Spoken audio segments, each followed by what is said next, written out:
capítulo 2. Vamos ler o 19 e o 20.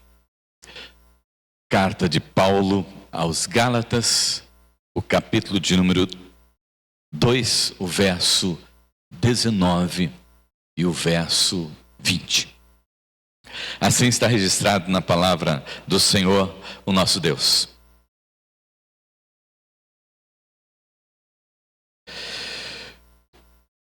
Pois por intermédio da lei eu morri para a própria lei, com o propósito de viver tão somente para Deus. Fui crucificado juntamente com Cristo, e desse modo já não sou eu quem vive, mas Cristo vive em mim. E essa nova vida que agora vivo no corpo, vivo-a exclusivamente pela fé no Filho de Deus, que me amou e se sacrificou por mim. Amém? Vida cristã autêntica.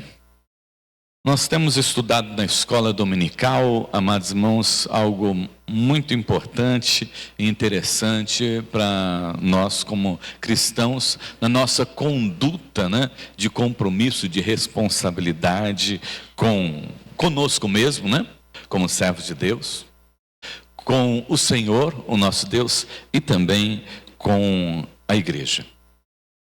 Porque vivemos um tempo em que a igreja tem perdido esta que é a essência da adoração, que é ao Senhor. Tem perdido essa essência da adoração que é ao Senhor.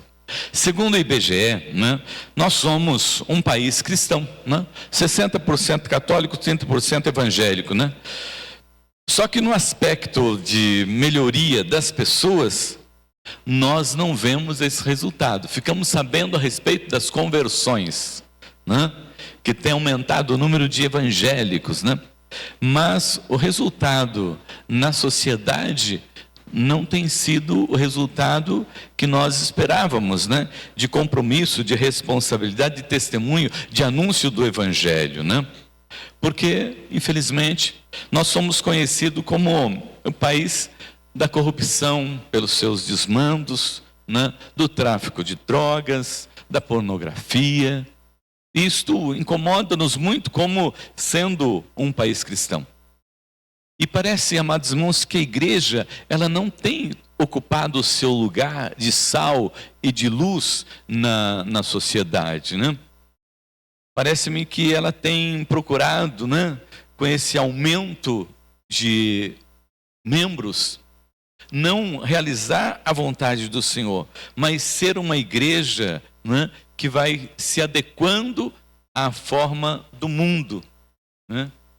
Uma igreja que vai se adequando à forma do mundo, que não tem aquela exigência que se deveria ter em relação ao compromisso e à responsabilidade dos seus membros, tanto na vida eclesiológica, a vida na igreja, quanto também dentro dos lares, nas famílias, e nesse compromisso de servir ao Senhor, sendo sal e luz lá fora. Estamos longe daquela igreja de Atos dos Apóstolos, como nós lemos, Aquela igreja que os irmãos se entregavam, de corpo, alma, pelo evangelho, para o evangelho, que amavam estar em comunhão, que amavam estar na igreja servindo ao Senhor, que partiam pão de casa em casa, que tinham alegria em estar celebrando ao Senhor. E naquela igreja o Senhor também acrescentando aqueles que haviam de se salvar dia após dia. Estamos longe, amados irmãos, de ser aquela igreja com a teologia reformada, que os reformadores lutaram e foram conhecidos como protestantes. Até o Domingos não está aqui, mas ele perguntou ontem, quando nós estávamos na classe catequômica, por que nós somos chamados de protestantes, Porque nós protestamos, contra a igreja daquela época, protestamos contra os pecados daquela época, protestamos contra a ruína, o caminho que aquela igreja estava tomando naquela época. Fomos conhecidos como protestantes. Mas com o passar do tempo também fomos nos alinhando, né, com a igreja chamada a igreja evangélica, né? Porque nós precisamos estar numa caminhada assim, onde o que importa muitas vezes, né, é o número de pessoas que frequentam. Então nós temos que nos adequar também para que as pessoas estejam presentes, né? E nós vamos meio que nos misturando nesse meio aí para tentar nos manter como igreja. Estamos longe, amados irmãos, daquela igreja dos avivamentos, quando as pessoas se consagravam à oração, a pregação da palavra, ao anúncio. Era uma igreja que orava fervorosamente, dia e noite.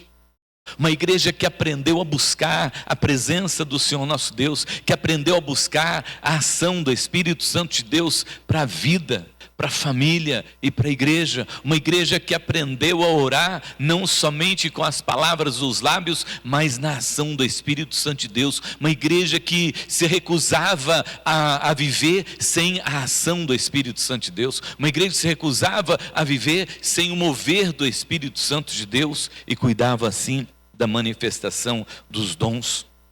Hoje, né, ser cristão ou ser evangélico para muitos, né, é um status, né? Se dizer ser evangélico ou cristão é status, né?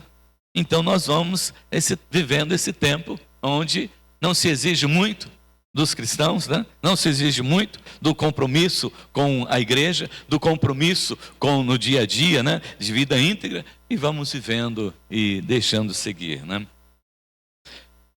Há uma tendência de uma adaptação, né, da igreja a este mundo, e é disso que nós precisamos estar alertas, atentos, e não permitir, amados irmãos, que tomemos esse caminho.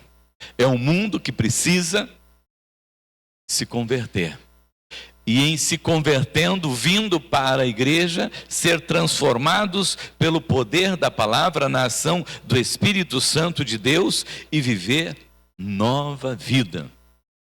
A pessoa precisa chegar e amanhã depois alguém olha para ela e diz: você está diferente, né? Por que você está diferente? Né? Você fez alguma coisa, né?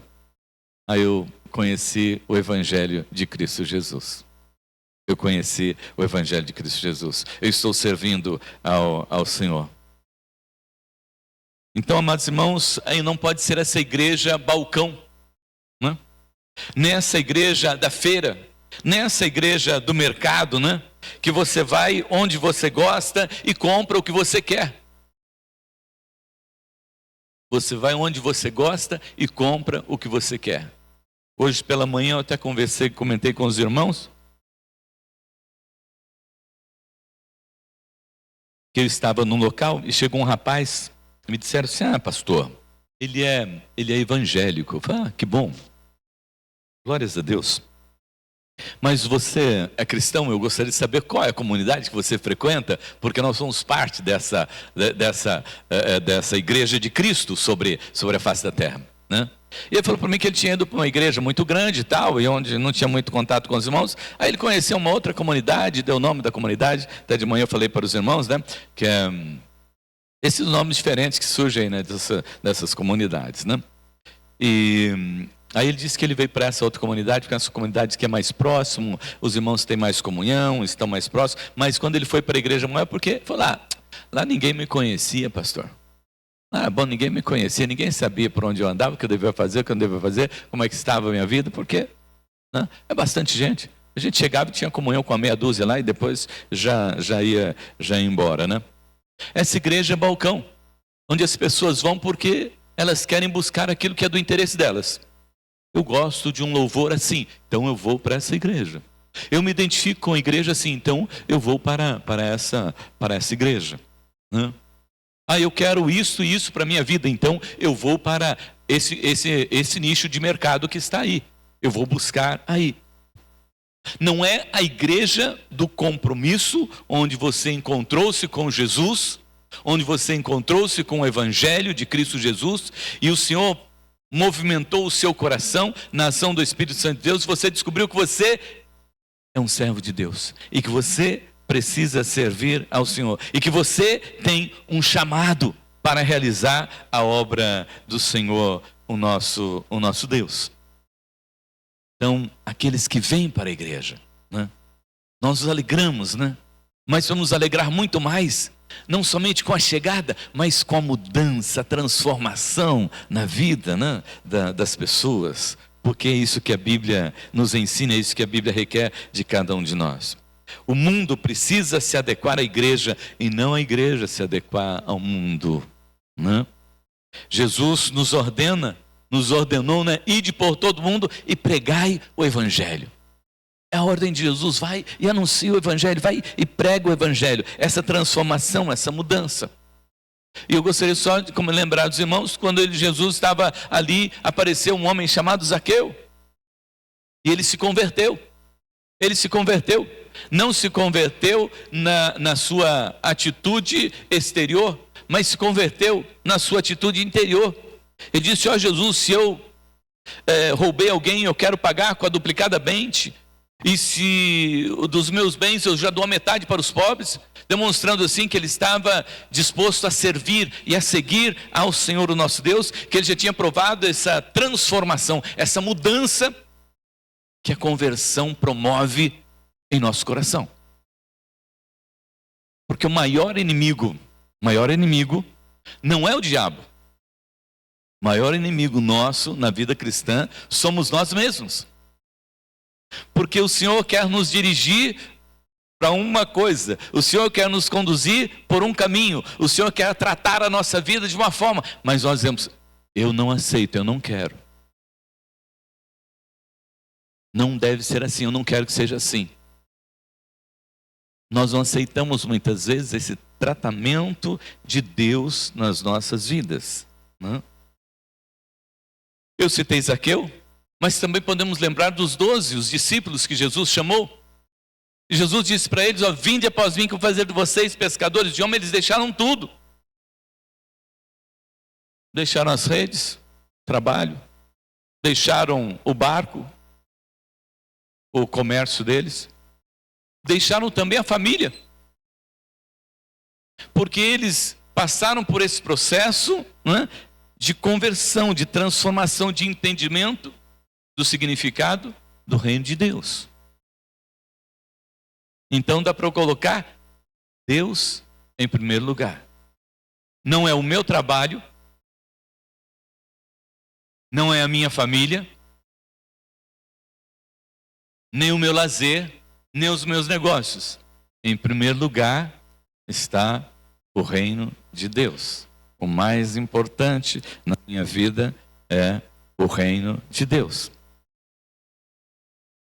Não existe esse apego às coisas deste mundo, mas uma sede, um desejo de estar com o Senhor, o nosso Deus.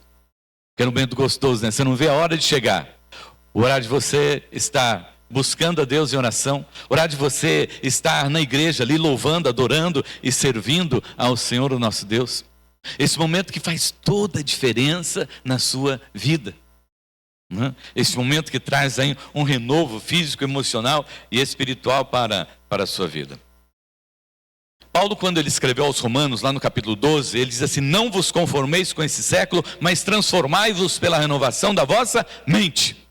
Então, Paulo já estava sendo bem claro, né? Ou nos orientando no que diz respeito a essa conversão, a essa transformação, a essa mudança, e que ela deve começar lá dentro dos nossos miolos, né? Lá dentro dos nossos pensamentos. Eu preciso começar a pensar diferente.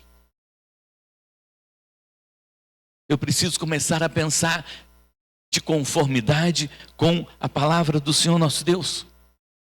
Eu preciso começar a pensar que em primeiro lugar na minha vida não são os valores mais que eu buscava, mas agora é o Senhor. Que para mim o mais importante agora não são os bens materiais, mas sim espirituais. Que tem mais valor a eternidade do que ganhar esse mundo todo aqui. E esse texto, amados irmãos, de Gálatas 2, verso 19 e 20, né? É uma síntese sobre a vida cristã autêntica. Uma síntese da vida cristã autêntica. Por que eu digo isso? Porque Paulo fala aqui a respeito de alguns assuntos que muitas vezes nós deixamos de lado e nos esquecemos. Vamos a eles.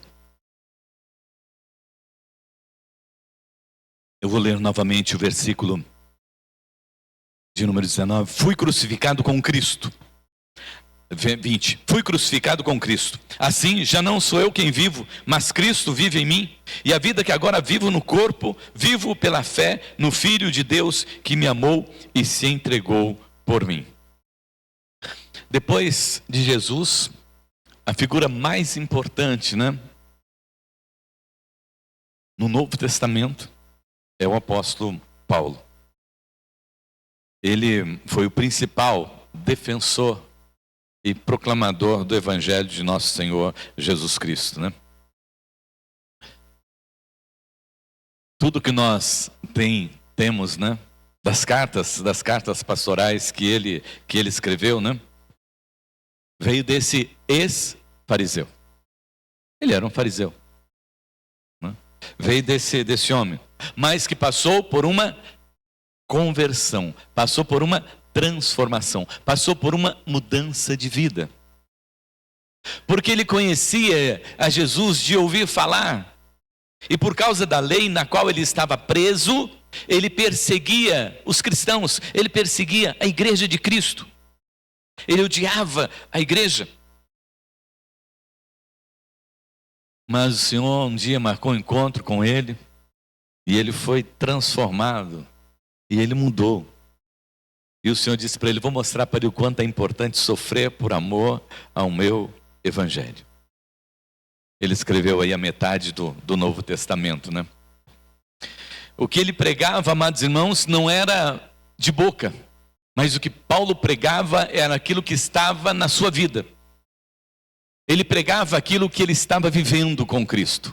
Ele pregava aquilo que ele estava sofrendo com Cristo. Como cristão, nós não somos muito amigos do sofrimento, Quando vem o sofrimento, quando vem as lutas, as dificuldades, nós queremos sair fora deles, Não queremos ter sofrimento, não queremos passar por dificuldades, não queremos passar por tudo, mas esquecemos que é neste momento que nós mais crescemos na nossa comunhão com o Senhor nosso Deus, e é por isso que Deus permite que nós passamos. E Paulo foi aquele que soube se regozijar nos momentos de lutas, dificuldades, momentos de sofrimento. E ele tinha convicção de que ele estava cumprindo na vida dele o propósito de Cristo Jesus. Isso é tremendamente maravilhoso, Você saber que você está cumprindo o propósito de Deus na sua vida. Como é gostoso isso, Para os jovens, os adolescentes que aqui estão, Quando você faz alguma coisa que agrada, o seu pai, a sua mãe, você lembra que você está obedecendo às ordens deles, Dá uma alegria no coração, Fala assim: olha, eu estou honrando o meu pai e a minha mãe hoje, eu estou obedecendo, fazendo exatamente do jeito que eles querem que eu faça, ou do jeito que ele quer que eu faça, E Paulo era tão convicto de que ele estava fazendo aquilo que Deus lhe tinha ordenado, amados irmãos, que ele diz lá em 1 Coríntios 11:1. Sejam meus imitadores como eu sou de Cristo. Olha só, Se hoje você tivesse que se encontrar com alguém, você poderia dizer para essa pessoa: olha, vem comigo, segue comigo, porque se você fizer do jeito que eu estou fazendo, você está fazendo como Jesus faz. Lá em Filipenses também 3:17, amados irmãos, ele insiste: irmãos, sejam meus imitadores e aprendam com aqueles que seguem o nosso exemplo. Ele fala: irmãos, me imitem, porque eu estou imitando a Cristo. E aqui, amados irmãos, em Gálatas 2:20, ele fala para nós sobre essa autenticidade do verdadeiro cristão, E o meu desejo é que nessa noite que você possa ouvir essa palavra, que você possa compreender essa palavra, e que você possa aceitar essa palavra no seu coração, e olhar para o apóstolo Paulo, e poder seguir o apóstolo Paulo, sabendo que você está seguindo exatamente aquilo que Jesus quer e que Jesus tem para a sua vida. 2 pontos apenas eu quero falar hoje. Primeiro é morrer para viver. Nisto consiste a vida cristã. Morrer para viver. E em segundo lugar, a dinâmica da vida cristã. Então vamos lá, primeiro ponto, né? Morrer para viver. Nisto consiste a vida cristã. Você já morreu alguma vez? Né? Não só morremos, né, uma vez, mas como estamos morrendo a cada dia. Não porque estamos envelhecendo, não porque estamos mais perto da vida eterna, né? Mas porque a cada dia nós vamos aprendendo que devemos deixar as coisas da carne, as coisas desta vida, os empecilhos, né, que nos atrapalham em seguir a Jesus, em estar na presença de Cristo Jesus e ser realmente um cristão autêntico. Nós vamos morrendo nessas coisas para nós mesmos, para podermos servir a Cristo. E Paulo diz aqui que fui crucificado com Cristo, assim já não sou eu quem vivo, mas Cristo que vive em mim. Olha a convicção de Paulo.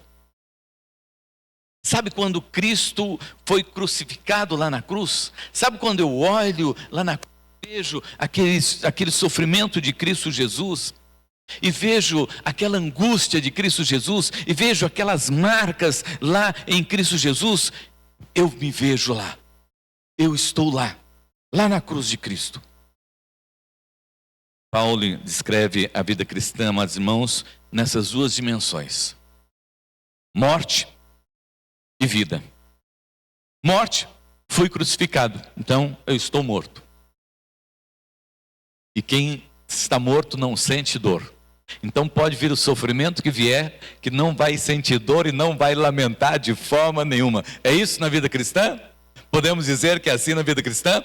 Você vive essa vida cristã, quando vem o sofrimento você diz glórias a Deus, Senhor, aleluia, porque eu estou passando por essa dificuldade, por essa luta. Glórias a Deus, aleluia, Senhor, porque não está doendo, mas é tudo suportável, porque morto não sente dor.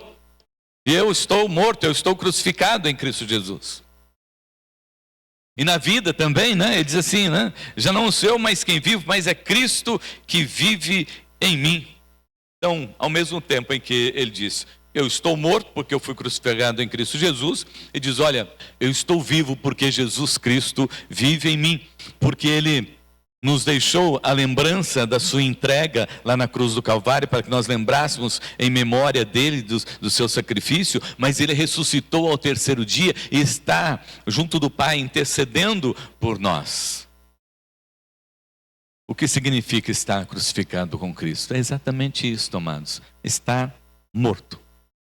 Morremos, lá no versículo 19, né? Ele diz, eu morri para a lei. Eu morri para o pecado, né? Lá em Romanos 6:2, como vivemos no pecado, se nós morremos para ele, né? Se nós morremos para o pecado, não podemos mais viver uma vida de pecado. Temos que viver uma vida santa, para a glória do nome do Senhor nosso Deus. O verbo, amados irmãos, crucificar, está no tempo passado perfeito, né? Então é permanente. Vemos aqui o efeito permanente de uma ação já cumprida lá no passado. Por isso que a melhor tradução, não sei qual é a sua aí, mas a melhor tradução para este versículo é: estou crucificado e não fui crucificado. Porque nós estamos crucificados, né? A ideia que Paulo nos dá aqui é de que eu não fui, né? Eu estou crucificado, né? Ao usar o verbo aqui crucificar no passado, né? Paulo estava nos informando que a obra de Cristo na cruz nos foi imputada, ou seja, foi algo realizado em favor de cada um de nós. Nós não poderíamos, mas Cristo realizou no meu lugar, Cristo realizou no seu lugar. Então é um dom de Deus, né? Algo que Deus concedeu para mim, para você, que Deus concedeu para nós, morrer em nosso lugar.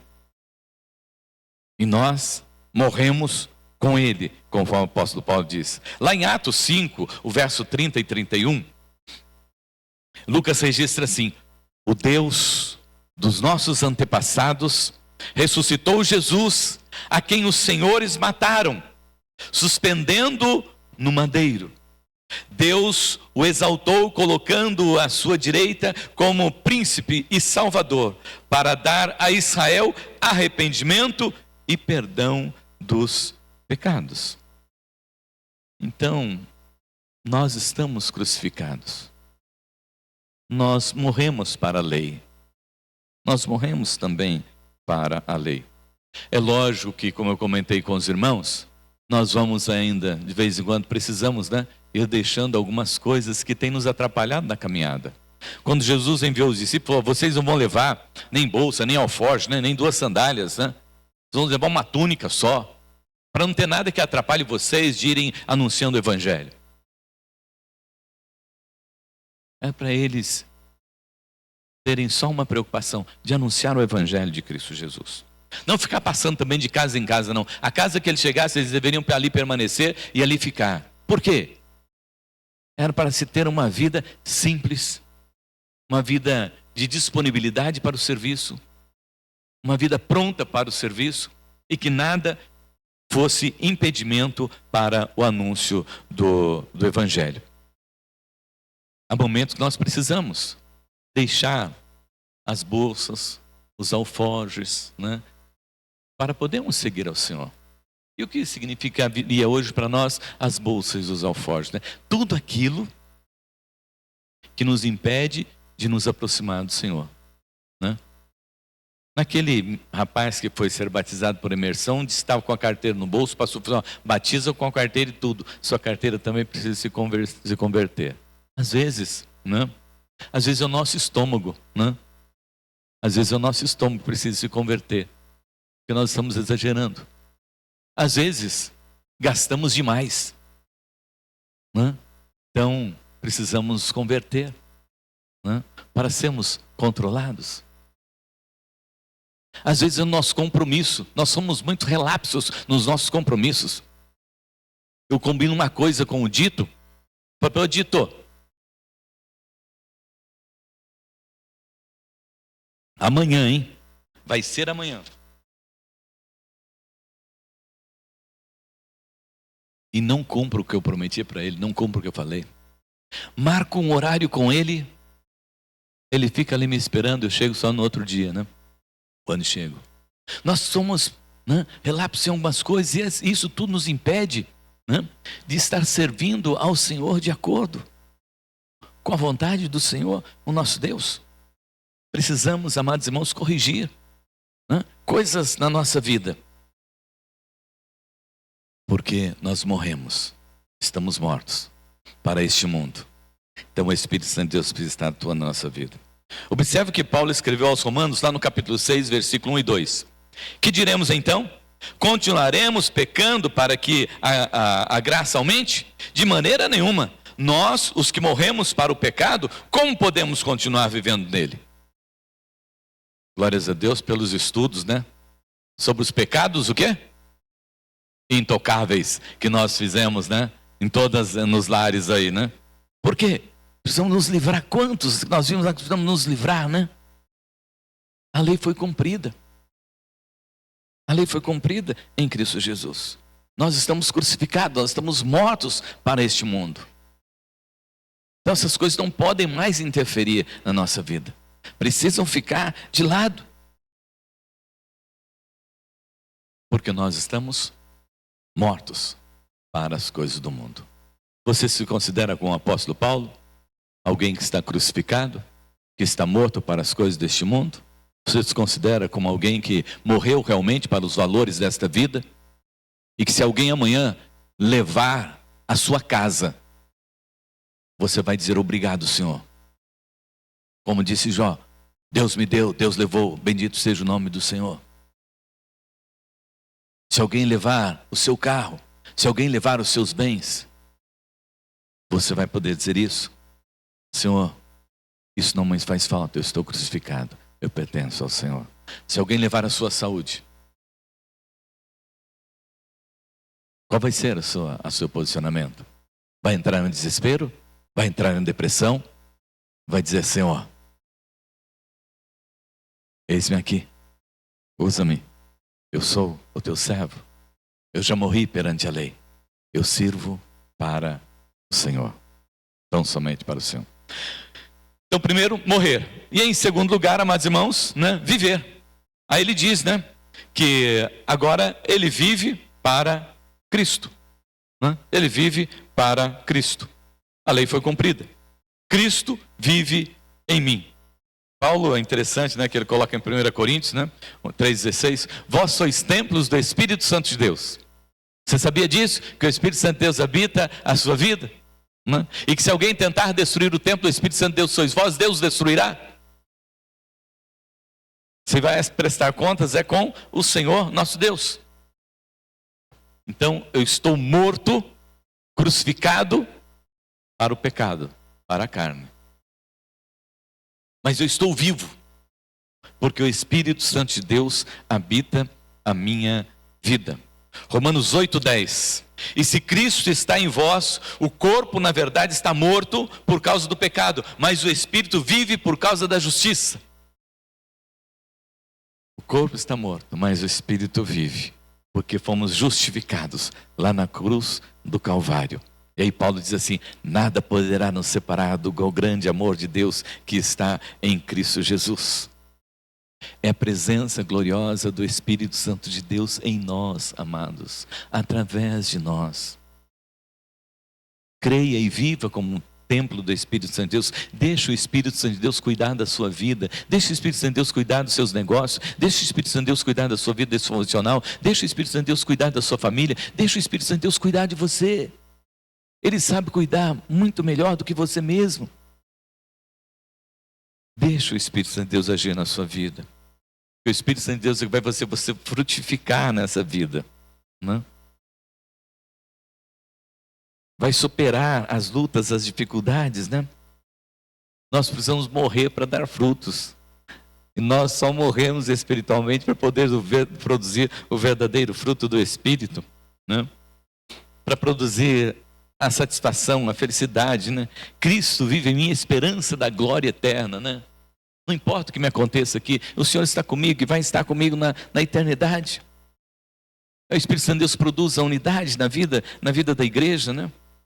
Cristo vive em mim, Cristo vive em nós. Só Ele pode fazer isso.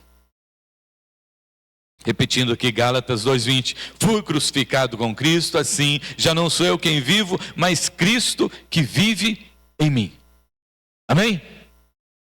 Então vamos repetir, fui crucificado com Cristo, assim já não sou eu mais quem vive, mas Cristo que vive em mim. Amém, aleluia. E para concluir aqui, amados irmãos, a dinâmica dessa vida em Cristo Jesus, né? Morto para o pecado, vivo na ação gloriosa do Espírito Santo de Deus, a dinâmica do Espírito, né?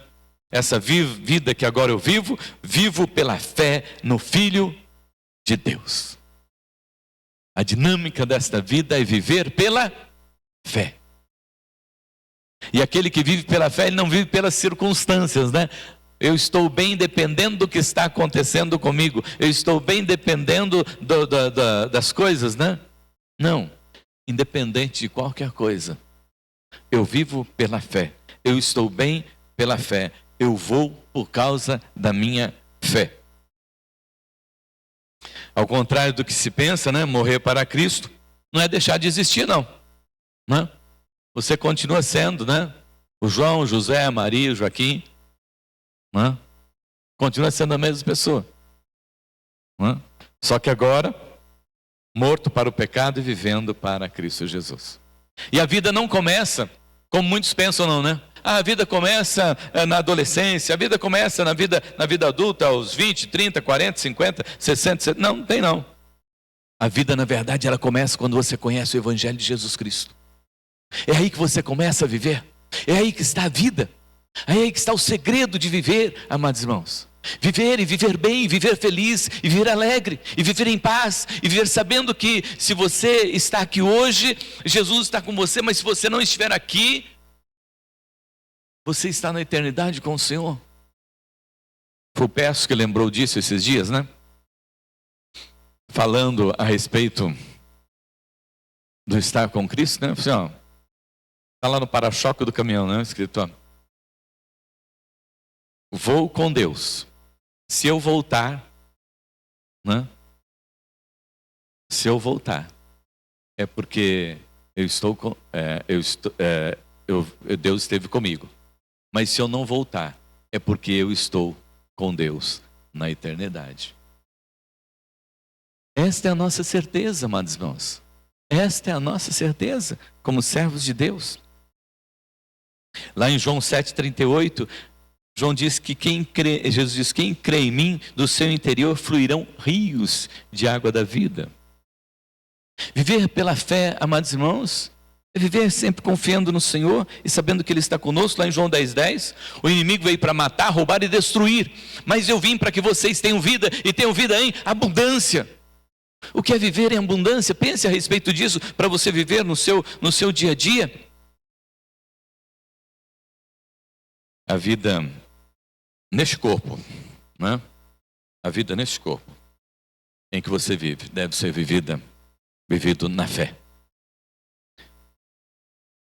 A vida cristã não é vivida pelo esforço próprio, mas pela graça de Deus em Cristo Jesus. A vida cristã não é vivida pela força do homem ou de alguém ou de alguma coisa, mas é pelo Espírito Santo de Deus. Quando nos agarramos às promessas do Senhor, quando nos agarramos à palavra do Senhor nosso Deus, nos enchemos de esperança. Viva intensamente a sua fé. Demonstre isso. Primeiramente para você. Porque nós temos dificuldade, muitas vezes, em crer. Quando as coisas estão difíceis e as coisas apertam, nós temos dificuldades de crer que Deus pode fazer milagres. Lute com você mesmo e diga: eu vou viver a minha vida pela fé. Ainda que as circunstâncias digam não, eu vou viver a minha vida pela fé. Eu vou fazer como a sunamita. O que a sunamita disse para o profeta? Está bem lá na sua casa? Está tudo bem na sua casa? Ela disse: vai tudo bem lá na minha casa. Mas não estava tudo bem. Mas ela disse: vai tudo bem na minha casa. Diga para você mesmo, né? Viva pela fé. Demonstre isso lá na sua família. Eu na sua família, diga: não importa o que esteja acontecendo, nós vamos viver pela nossa fé. Lá no seu trabalho, diga isso para as pessoas que convivem com você no dia a dia. Diga: nós vivemos pela fé. Eu vivo pela fé. O Natal está próximo. Lembre de Isaías 9,6. O que está escrito lá, Nicolas? Isaías 9,6. O menino. A Ana que quer ouvir você dizer isso. Viu?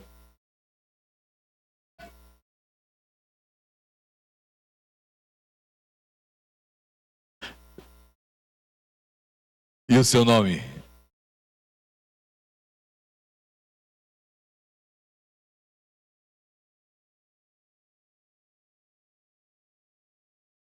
Tenha fé. Natal está chegando, esse é o seu Deus e essa é a promessa de Deus. Que o menino nos nasceu e o governo está sobre os seus ombros, é Ele que domina sobre todas as coisas. E o seu nome será Maravilhoso Conselheiro, Deus Forte, Pai da Eternidade, e Ele é o Príncipe da Paz. Aleluia. Vamos viver, amados irmãos, nessa esperança, nessa fé sempre. Não deixando escapar nada a nossa fé, mas confiando sempre. Diante das dificuldades e daquilo que nós não sabemos, colocar nas mãos do Senhor e saber que a eternidade pertence ao Senhor. E lá em João 14, ele diz, não vou perguntar agora nem para o Nicolas, nem para a Raquel, né? E nem para nenhum dos irmãos, né? João 14, 1, o que está escrito? Vou perguntar para Eli agora. Eli, o que está escrito lá? João 14, 1. Não se turbe o vosso coração. Crede em Deus, crede também em mim. Na casa de meu pai há muitas moradas. Se não fosse assim, eu não teria dito: vou preparar-vos lugar. Viva nessa fé, confie no Senhor. Independente das circunstâncias, Deus está com você e Deus estará com você por toda a eternidade. Foi por isso que Ele se entregou lá na cruz do Calvário. É por isso que nós morremos lá na cruz do Calvário, para não ficar mais dependendo desta carne, para não ficar mais dependendo das situações dessa vida, mas para ficar dependendo tão somente do Senhor, o nosso Deus. O próprio Deus, amados irmãos, nos motiva, né, a viver dessa forma e a vivermos sempre dessa forma.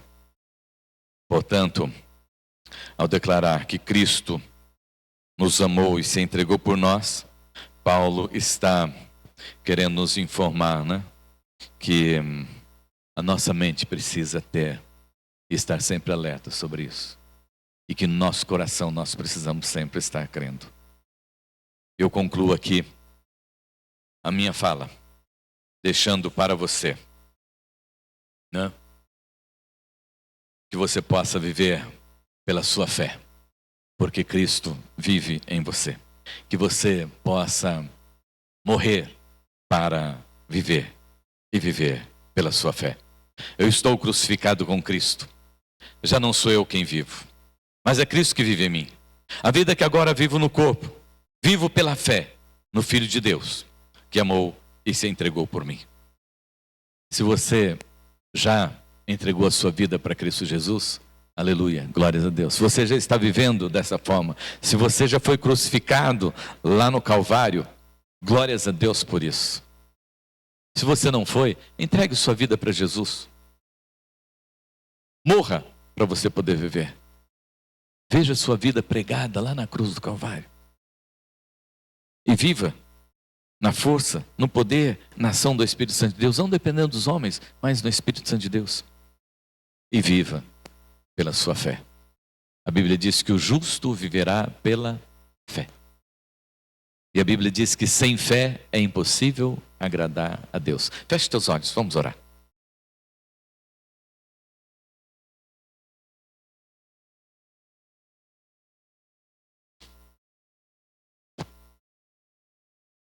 Senhor nosso Deus, Pai Todo-Poderoso, obrigado, Senhor, porque o Senhor nos amou e se entregou lá na cruz do Calvário por nós. Obrigado, Senhor, porque o nosso velho homem está crucificado, está preso lá na cruz do Calvário. E pela sua graça, pelo seu amor, pela sua misericórdia, ele não mais descerá de lá, porque nós morremos para a lei, para vivermos, ó Deus, para o Senhor, para o louvor da sua glória, para a glória do seu nome. Queremos, ó Deus, ser templos do teu Santo Espírito, aqui, Senhor meu Deus, nessa cidade, para que onde nós estivermos, Senhor, ali, ó Deus, aconteça o mover do teu Santo Espírito. Ali, Senhor meu Deus, aconteça a ação do teu Santo Espírito. Ali, Senhor meu Deus, aconteça culto de louvor e adoração ao teu nome, porque ali está um templo do teu Santo Espírito, Senhor. Quer seja, ó Deus, nas lojas, quer seja, ó Deus, no comércio, quer seja, ó Deus, nos lares, onde estiver, Senhor meu Deus, um templo do teu Santo Espírito, Pai. Que ali, ó Deus, haja culto, Senhor, haja celebração, Senhor, haja louvor, haja adoração, Senhor, para que este mundo saiba que o Senhor tem chamado servas e servos, Senhor, para viver para o louvor da sua glória, para a glória do seu nome, Senhor, e para transformar, Senhor, e para mudar a realidade deste mundo, Senhor, e para transformar vidas, Senhor, e enchê-los, ó Deus, de alegria, de ânimo, de vigor, de fé, Senhor, de paz, Senhor. Ó Deus Todo-Poderoso, Senhor, ajuda-nos, Pai, porque queremos, ó Deus, viver pela fé no Filho de Deus, que nos trouxe salvação e vida eterna. Ó Deus, se tem faltado, Senhor, fé para os teus filhos, se muitos, ó Deus, estão desanimados na fé, Senhor, se muitos, ó Deus, estão entristecidos na fé, Senhor, se muitos, ó Deus, estão enfraquecidos na fé, ó Deus Todo-Poderoso, Senhor, sopra, Senhor, de um renovo, Senhor, meu Deus, sobre a sua vida, Senhor. Sopra, ó Deus, de um renovo, Senhor, meu Deus, de fé sobre a vida dos teus filhos, Senhor, para que eles sejam renovados, Senhor, e possam, ó Deus, dizer como o apóstolo Paulo: eu vivo pela fé no Filho de Deus, que foi ressuscitado e que está vivendo à destra do Pai, intercedendo por mim, e por isso eu vivo nesta fé, porque nada nem ninguém pode me abalar, porque eu vivo para o louvor da glória do nome do Senhor nosso Deus. Ó Pai Todo-Poderoso, eis-nos aqui, Senhor, como igreja presbiteriana independente de Agudos, Senhor, como servos e servos, Senhor, que estão mortos para viver para Cristo, Pai, e que vivem, Senhor meu Deus, por esta fé. Que o Senhor nos use, Senhor, nessa cidade, e que possamos, ó Deus, fazer a diferença aqui, em nome de Jesus. Amém, amém, amém, amém.